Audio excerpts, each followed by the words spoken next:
So, yet another protester has been thrown out of yet another Donald Trump campaign rally. Surprise, surprise. This time, it's a 56-year-old lady, a Muslim woman, by the name of Rosa Hamid.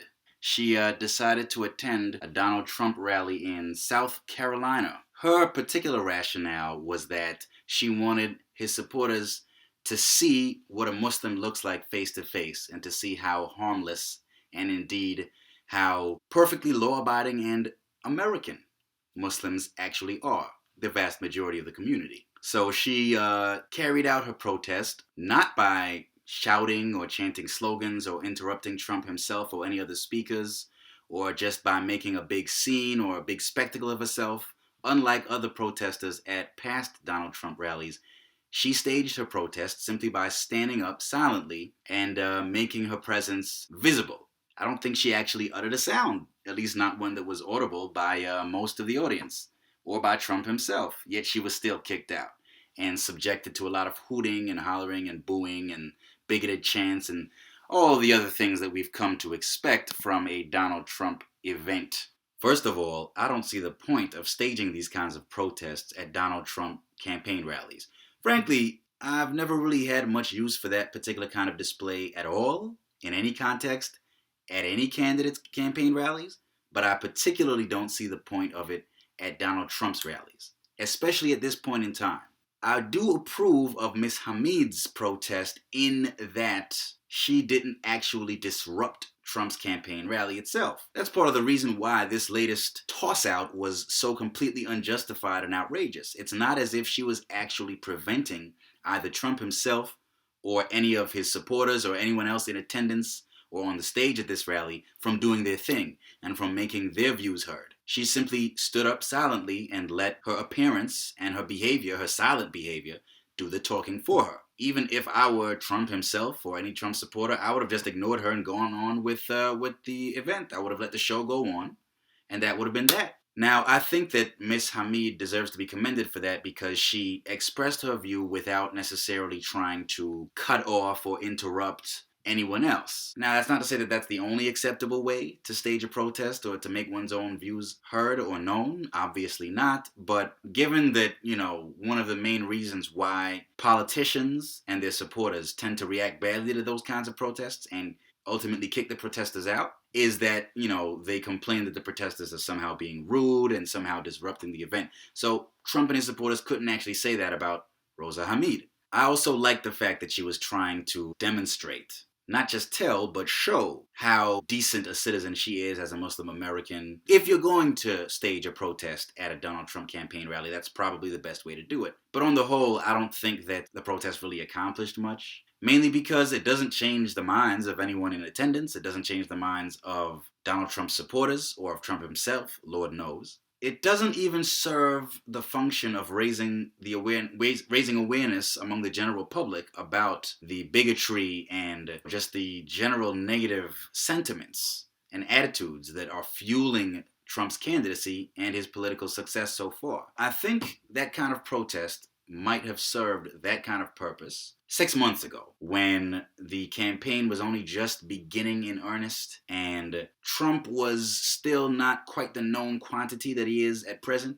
At that point, it made sense to draw public attention to a lot of the more outrageous aspects of his candidacy and his policy platform, such as it is. But 6 months later, at this stage of the game, everyone knows what Trump is all about, or at least what he's pretending to be about in order to try to get himself elected. He's very much a known quantity at this point, and I don't really see how these kinds of, or any kinds of protests at his rallies really serve any meaningful awareness-raising function or purpose. That brings me to my next point. I think, and a lot of other observers have said this, one of the main things fueling Donald Trump's success is a sense among a large segment of the Republican base that he is saying things that they believe, that they want said, he's expressing views that they want represented in the public discourse and in the election campaign, and that they'd like to see reflected in public policy. These are people who have for years, if not decades, been told that their beliefs are politically incorrect,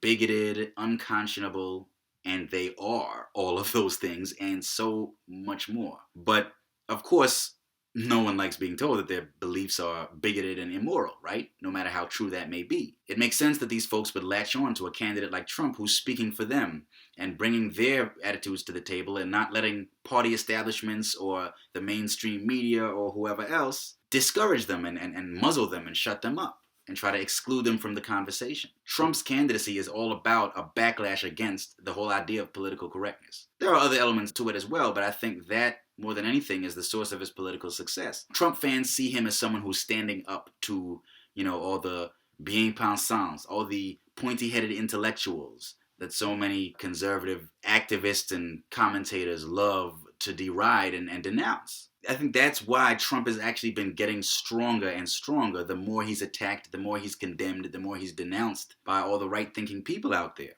The more condemnation he sustains, the stronger he gets. I think that's why you've noticed in recent weeks and even months, a lot of the other candidates have been backing off him. They've been reluctant to attack him, partly because they hope that if his candidacy ever does stall out, they will be able to poach his supporters, but also because I think they fear, quite justifiably, that if they attack him, he's only going to benefit from those attacks. I think Trump's candidacy may turn out to be some kind of watershed moment in American political discourse and in the cultural wars. Here's someone who is saying a lot of outrageous things, the kinds of outrageous remarks that usually have the effect of wrecking public figures' careers.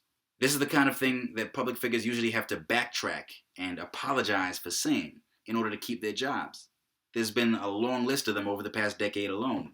Michael Richards, Mel Gibson, Dog the Bounty Hunter, Don Imus, Brendan Ike, who had to step down as Mozilla's newly appointed CEO a couple of years ago after it emerged that he opposes same-sex marriage, that sort of thing. But here's Donald Trump. He's actually feeding off of the outrage, in a sense, and benefiting from it because ultimately he represents people who not only don't care about being called racist, sexist, homophobic, Islamophobic, xenophobic, whatever phobic or ist you want to name, but people who, if anything, wear it as a badge of pride. I remember seeing footage of McCain Palin.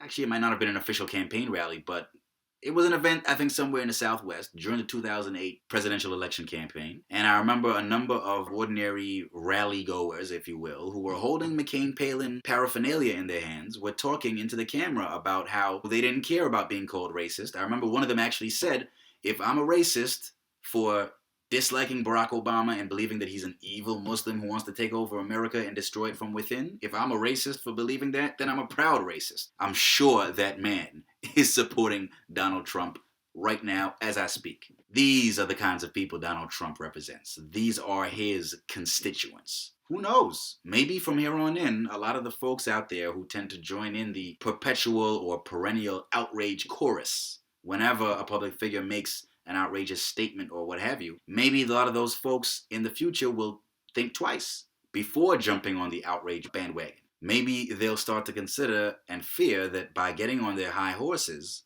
and roundly pillorying public figures for saying the kinds of things that Donald Trump has been saying, they might actually end up shooting themselves in the foot and doing their own causes a disservice, no matter how correct their condemnations may be. It'll be interesting to see exactly where the culture wars go from here after the dust settles from this Donald Trump fiasco.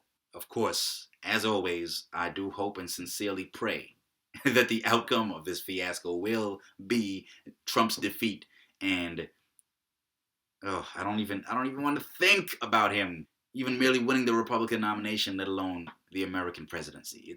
The thought is just too awful for me to contemplate. But taking the long view, which is something I generally try to do, it will be interesting to see where American society goes from here.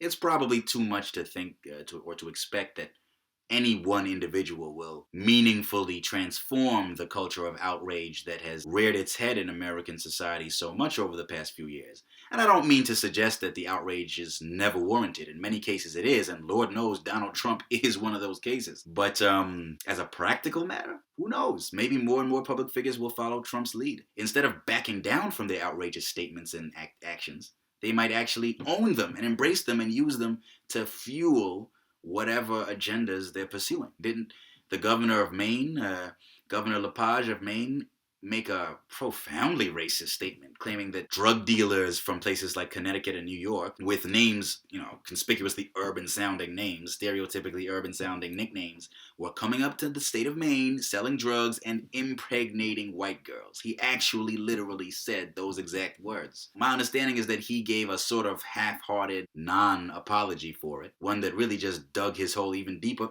Who knows?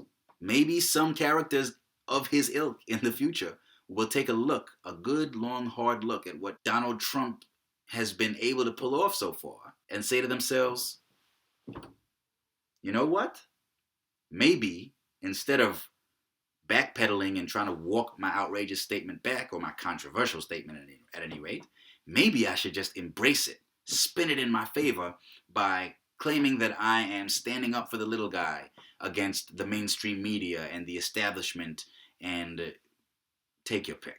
I mean, if I were one of these people, if I were the kind of person who held the attitudes of a Donald Trump or a Governor Lepage, at this point, seeing what Trump is pulling off right now, that's what I would do.